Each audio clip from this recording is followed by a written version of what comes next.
नमस्कार दोस्तों, मैं प्रबल प्रताप सहगल बहुत बहुत ਤੁਹਾਡਾ ਧੰਨਵਾਦੀ ਹਾਂ। ਤੁਸੀਂ ਬਹੁਤ ਜ਼ਿਆਦਾ ਮਦਦ ਕਰ ਰਹੇ ਹੋ, ਉਦਾਂ ਹੀ ਸਾਡਾ ਹੌਸਲਾ ਵੀ ਵਧ ਰਿਹਾ ਹੈ। ਅੱਜ ਜਿਹੜਾ ਮੈਂ ਮੈਡੋਲਸ ਲੈ ਕੇ ਆਇਆ ਉਸ ਦਾ ਨਾਮ ਹੈ ਯੂਜ਼ਸ ਆਫ ought to। थोड़ा समझना, मैं आयट्स पढ़ा रहा पिछले 14 साल तो स्पोकन इंग्लिश करवा रहा। मोस्टली मैं देखा कि बड़े तो बड़े अच्छे तो अच्छे पढ़े लिखे ought to च कन्फ्यूज हो जाते हैं। ought to की चीज़ है, किमें वरत्या जाता है, इसको थोड़ा ब्रीफली समझना और इसको समझने तो बाद यूटिलाइज करना। नंबर उवें इंक्रीज होंगे, बैंड्स उवें ही आउणगे जिवें कि होर चीज़ां लगाउण तो आउंदे हैं। हुण पहलां ये समझना ought to है की चीज़। देखो यूजेस ऑफ ought to ना हमेशा प्रेजेंट यूज किया जाता है, पर ये ना मैं देखो अंडरलाइन किया इत्थे, ये सबस्टिट्यूट है शुड ते मस्ट दा। समझना ध्यान नाल। यूजेस ऑफ ought to दी भी पहचान जिहड़ी है वो है चाहिदा है, चाहिदी है, चाहिंदे हन। ये भी सलाह देना ते समझाउण दे ही काम आउंदा है, पर इहदी थां ते लोग शुड लगा दिंदे हैं, मस्ट लगाउंदे हैं। तुहानूं मैं सीरीज दे विच शुड भी कराया, मस्ट भी कराया। देखो शुड की है कि मान लो मेरा कोई जानकार है, मैं उसनूं कहना कि बेटा यू शुड गो, तैनूं जाना चाहिदा। एक बड़े नॉर्मल बिहेवियर नाल आपां गल करदे हैं, you should read, you should come. हुण दूजी जगह आउंदा यू मस्ट रीड, तुहानूं जरूर पढ़ना चाहिए। देखो सबस्टिट्यूट की हुंदा पहलां समझना। मान लो कि मैंने एक नेवी ब्लू कलर की ट्राउजर पहन ली, पैंट पहन ली। हुण जदों मैं वो पाई तो मैं वाइट शर्ट पाउणा चाहुंदा, पर वो मैनूं नहीं मिली तो गुंजिया मैली सी, तो मैंने की किया, तो मैंने उसनूं वाइट शर्ट नूं नाल पा लिया ਉਹਦੀ, यानी कि मैच हो गया। सिर दुखदा अपना, सिर दर्द की गोली लैने आ डाइक्लोविन प्लस, वो घर च नहीं हैगी डिस्प्रिन ले ली, डिस्प्रिन नहीं हैगी तो सैरिडॉन ले ली। That is called substitute. But ये सबस्टिट्यूट बहुत इंपॉर्टेंट है, थोड़ा बरीकी नाल समझोगे लाइफ लॉन्गली मदद करेगा ये। यूजेस ऑफ ought to यानी ought to दी वरतों दी पहचान वही है जो शुड ते मस्ट दी है। चाहिदा है, चाहिदी है, चाहिदे हन। इत्थे मैं नोट दे विच लिखा है कि शुड और मस्ट दा सबस्टिट्यूट है। की है सबस्टिट्यूट? मैंने कहा कि यू शुड गो, तेनू जाना चाहिए, यू मस्ट गो, तेनू जरूर जाना चाहिए। बट जो कोई सीरीयस मैटर दी गल्लां होंदियां, कोई गवर्नमेंट दी गल्लां होंदियां कि गवर्नमेंट नू ये देना चाहिए। एग्जाम्पल के तौर पर government ought to provide the jobs to the youngster. Government नू यंगस्टर्स नू नौकरियां प्रदान या देनियां चाहिदियां हन। जिथे तुसी अपने मित्र दोस्त नू कहने हो यू शुड गो, जिथे तुसी कह देने हो यू ought to go, तां तुसी उत्थे कंसर्न दिखाने हो, तुसी उत्थे अपनापन दिखाने हो, तुसी उत्थे ये चीज़ दिखाने हो कि मैं तेरे लिए सोचदा हां। तां ought to जिहड़ा है बहुत नेसेसिटी हो जाता है। शुड एक कॉमन चलता है, we should grow the trees, सानू दरख्त लगाने चाहिए हैं।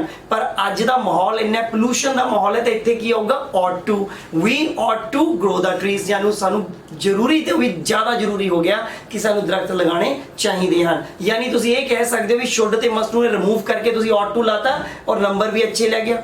आइट्स दे विच जिन्ने भी बच्चे पढ़ते हैं उन्होंने ought to बारे नहीं पता होता mostly.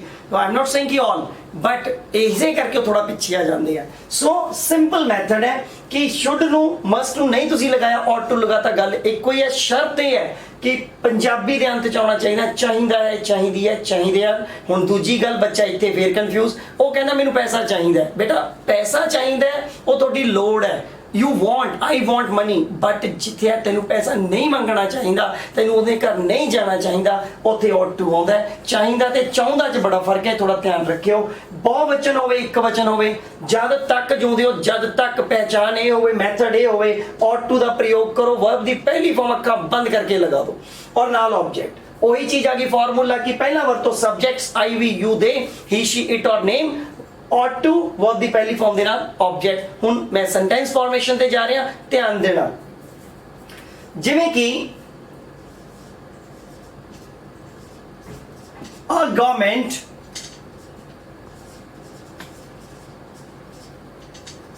ought to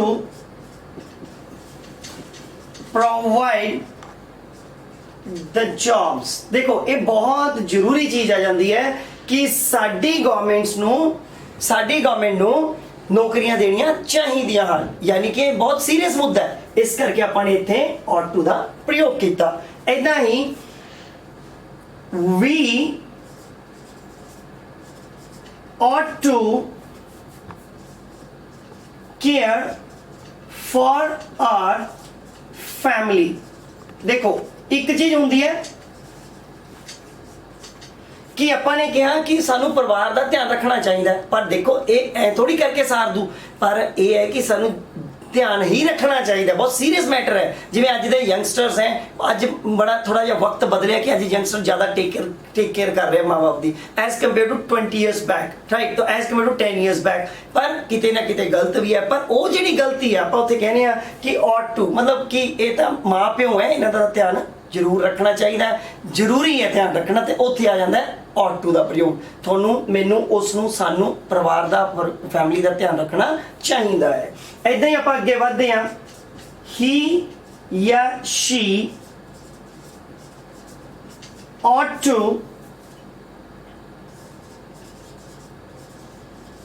come back। ਦੇਖੋ ਇੱਥੇ ਕੋਈ ਪਰਿਵਾਰ ਹੈ ਜੋ ਕਈ ਵਾਰੀ ਆਪਣੇ ਪਿੰਡਾਂ 'ਚ ਸ਼ਹਿਰਾਂ 'ਚ ਆਮ ਗੱਲ ਹੁੰਦੀ ਹੈ ਕਿ ਕੱਲਾ ਕੱਲਾ ਬੱਚਾ ਬਾਹਰ ਰਹਿੰਦਾ, ਮਾਂ ਪਿਓ ਵਿਚਾਰੇ ਬਜ਼ੁਰਗ ਹੋ ਰਹੇ ਆ। ਹੁਣ ਉਹ ਇਹ ਹੈ ਕਿ ਲੋਕਾਂ ਤੋਂ ਮਦਦ ਲੈ ਰਹੇ ਆ, ਬੇਟਾ ਆਹ ਸਮਾਨ ਲਿਆ ਦਿਓ, ਆਹ ਦਵਾਈ ਲਿਆ ਦਿਓ। ਬੱਚਾ ਬਾਹਰ ਹੈ ਤਾਂ ਕਿਤੇ ਨਾ ਕਿਤੇ ਆਪਾਂ ਕਹਿੰਦੇ ਆ ਕੱਲਾ ਕੱਲਾ ਬੱਚਾ 5-7 ਸਾਲ ਉਹਨੇ ਉੱਧਰ ਲਾ ਲਏ, ਜੇ 4 ਪੈਸੇ ਜੋੜ ਲਏ ਤਾਂ he ought to come back, ਉਸ ਨੂੰ ਵਾਪਿਸ ਆਉਣਾ ਚਾਹੀਦਾ ਹੈ। he should come back, ਉਹਨੂੰ ਵਾਪਿਸ ਆਉਣਾ ਚਾਹੀਦਾ। he must, ਉਹਨੂੰ ਜ਼ਰੂਰ ਆਉਣਾ ਚਾਹੀਦਾ। ਪਰ ਮੈंने ਕੀ ਕਿਹਾ ਕਿ ਉਸ ਪਰਿਵਾਰ ਪ੍ਰਤੀ ਅਸੀਂ ਆਪਣੀ ਕੰਸਰਨ ਦਿਖਾਈ, ਚਿੰਤਾ ਵਿਅਕਤ ਕੀਤੀ, ਤਾਂ ਉਸ ਦੇ ਲਈ ਅਸੀਂ ਜ਼ਰੂਰੀ ਤੋਂ ਵੀ ਜ਼ਰੂਰੀ ਆ ਜਾਂਦਾ ਹੈ ought to ਦਾ ਪ੍ਰਯੋਗ, ਰਾਈਟ? ਤਾਂ ਉੱਥੇ ਆਪਾਂ ਨੇ ਯੂਜ਼ ਕਰ ਦਿੱਤਾ। ਏਦਾਂ ਹੀ ਆਪਾਂ ਇੱਕ ਨਾਮ ਲੈ ਲੈਂਦੇ ਹਾਂ ਐਗਜ਼ਾਮਪਲ ਦੇ ਤੌਰ ਤੇ, ਗੀਤਾ ought to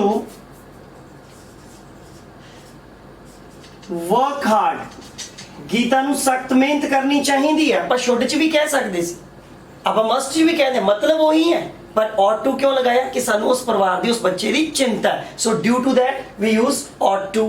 ਸੋ ਬਹੁਤ ਹੀ ਸਿੰਪਲ ਹੈ। ਮੈਂ ਇਹ ਕਹੂੰਗਾ ਆਇਟਸ ਦੇ ਸਟੂਡੈਂਟਸ ਨੂੰ, ਜਦੋਂ ਤੁਸੀਂ ਲਿਖਦੇ ਹੋ ਕਿ ਤੁਸੀਂ ਸ਼ੁੱਡ ਦਾ ਪ੍ਰਯੋਗ ਕਰਦੇ ਹੋ ਨਾ, ਉਹਨੂੰ ਰਿਮੂਵ ਕਰਕੇ ought to ਲਗਾ ਦਿਓ। ਇੱਕ ਤਾਂ ਬੈਂਡਸ ਇਨਕਰੀਜ਼ ਹੋ ਜਾਣਗੇ, ਇੱਕ ਬੋਲਣ ਦਾ ਲਿਹਾਜ਼ਾ ਬਦਲ ਜਾਏਗਾ, ਇੱਕ ਚੀਜ਼। ਦੂਸਰੀ ਚੀਜ਼ ਕੀ ਹੈ, ਜੋ ought to ਹੈ ਇਹ ਸ਼ੁੱਡ ਔਰ ਮਸਟ ਦਾ ਹੀ ਕੰਸਰਨ ਬ੍ਰਦਰ ਹੈ। ਜਿਵੇਂ ਆਪਾਂ ਕਹਿ ਲਓ ਇੱਕ ਭਰਾ ਬੜਾ ਹੈ, ਇੱਕ ਛੋਟਾ, ਪਰ ought to ਦੀ ਜ਼ਿਆਦਾ ਵੈਲਿਊ ਹੈ। ਸੋ ਪਲੀਜ਼ ਇਸ ਨੂੰ ਵਰਤੋ, ਔਰ ਵਰਤੋਂ 'ਚ ਲੈ ਕੇ ਆਓਗੇ ਤੁਸੀਂ ਬਹੁਤ ਇਸ ਤੋਂ ਅੱਛੇ ਨੰਬਰ ਲੈ ਸਕਦੇ ਹੋ। ਔਰ ਬਹੁਤ ਇੰਪੋਰਟੈਂਟ ਪਾਰਟ ਹੈ, ਮੈਂ ਇੰਨਾ ਕੁ ਕਹਿ ਸਕਦਾ ਕਿ ਬਹੁਤ ਸਟੂਡੈਂਟਸ ਆਉਂਦੇ ਆ ਸਾਡੇ ਕੋਲ, ਅਸੀਂ ਦੇਖਿਆ ਕਿ ਗ੍ਰੈਜੂਏਟ ਹੋਣ ਤੋਂ ਬਾਵਜੂਦ ਵੀ ought to ਦਾ ਪ੍ਰਯੋਗ ਨਹੀਂ ਪਤਾ। ਔਰ ਤੁਹਾਨੂੰ ਮੈਂ ਪੂਰੀ ਸੀਰੀਜ਼ ਦੇ ਵਿੱਚ can, could, would, should, may be ਇਹ ਸਾਰਾ ਕਰਵਾ ਰਿਹਾ ਗਾਇਸ। ਔਰ ਕਿਤੇ ਕਮੀ ਲੱਗਦੀ ਹੈ ਮੈਨੂੰ ਜ਼ਰੂਰ ਦੱਸੋ। ਮੈਂ ਇਹ ਨਹੀਂ ਕਹਿੰਦਾ ਮੈਂ 14 ਸਾਲ ਹੋ ਗਏ ਪਰਫੈਕਟ ਹਾਂ, ਬਟ ਕੋਸ਼ਿਸ਼ ਕਰ ਰਿਹਾ, ਕਿਉਂਕਿ ਮੈਨੂੰ ਇਹ ਚੀਜ਼ ਸਮਝ ਆਈ ਹੈ ਟੀਚਿੰਗ ਪੂਰੀ ਤੁਸੀਂ ਜ਼ਿੰਦਗੀ ਸਿੱਖ ਸਕਦੇ ਹੋ। ਸੋ ਗਾਇਸ ਅਗਰ ਅੱਛਾ ਲੱਗਿਆ ਸਪੋਰਟ ਕਰਿਓ, ਹੋਰ ਅੱਗੇ ਵਧਾਂਗੇ ਅਸੀਂ, ਤੇ ਤੁਸੀਂ ਉਹਨਾਂ ਅਸੀਂ ਗਰੀਬ ਬੱਚਿਆਂ ਦਾ ਟਾਰਗੇਟ ਲਿੱਤਾ ਜਿਨ੍ਹਾਂ ਨੂੰ ਪੜ੍ਹਾ ਸਕੀਏ। ਬਹੁਤ ਬਹੁਤ ਧੰਨਵਾਦ। Support cycle institute, support my channel. Thank you very much.